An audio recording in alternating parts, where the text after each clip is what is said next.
काल रात्री अंदाजे 10:30 वाजता अमरावती जिल्ह्यातील परतवाडा शहरात एक धक्कादायक घटना घडली। आंतरराज्य चोरांच्या टोळीतील 2 चोरांनी पोलिसांवर गोळीबार केला। सुदैवाने या गोळीबारात कोणताही पोलीस जखमी झाला नाही। मात्र या घटनेमुळे परतवाडा परिसरात मोठी खळबळ उडाली असून बस स्थानक परिसर पोलिसांनी छावणीच्या स्वरूपात सील केला आहे। मिळालेल्या माहितीनुसार काल रात्री नागपूर गुन्हे शाखेची एक टीम आणि अमरावती ग्रामीण पोलिसांची स्थानिक गुन्हे शाखा परतवाड्यात दाखल झाली होती। पोलिसांना माहिती मिळाली होती की आंतरराज्य चोरांची टोळी मोठ्या गुन्ह्याच्या तयारीत आहे। त्यानुसार पोलिसांनी जाळे पसरवून ब्राह्मण सभा भागातून 3 चोरांना पकडले।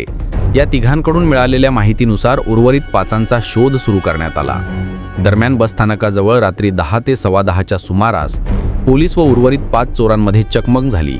यावेळी चोरांनी पोलिसांवर हवेत गोळीबार केला, मात्र कोणालाही गोळी लागली नाही। कडेकोट प्रयत्नांनंतर पोलिसांनी सर्व चोरांना ताब्यात घेतले आहे। सध्या पोलिसांकडून अधिकृत माहिती देण्यात आलेली नसली तरी पकडलेल्या चोरांना सुरुवातीला परतवाडा किंवा अचलपूर पोलीस ठाण्यात नेण्यात येणार असून त्यानंतर अमरावती किंवा नागपूर पोलिसांच्या ताब्यात दिले जाण्याची शक्यता आहे। दसऱ्याच्या दिवशी घडलेल्या या घटनेमुळे संपूर्ण परतवाडा शहरात प्रचंड खळबळ उडाली आहे। पुढील तपास सुरू आहे। या कारवाईचं नेतृत्व अमरावती स्थानिक गुन्हे शाखेचे अधिकारी वानखेडे यांनी केले।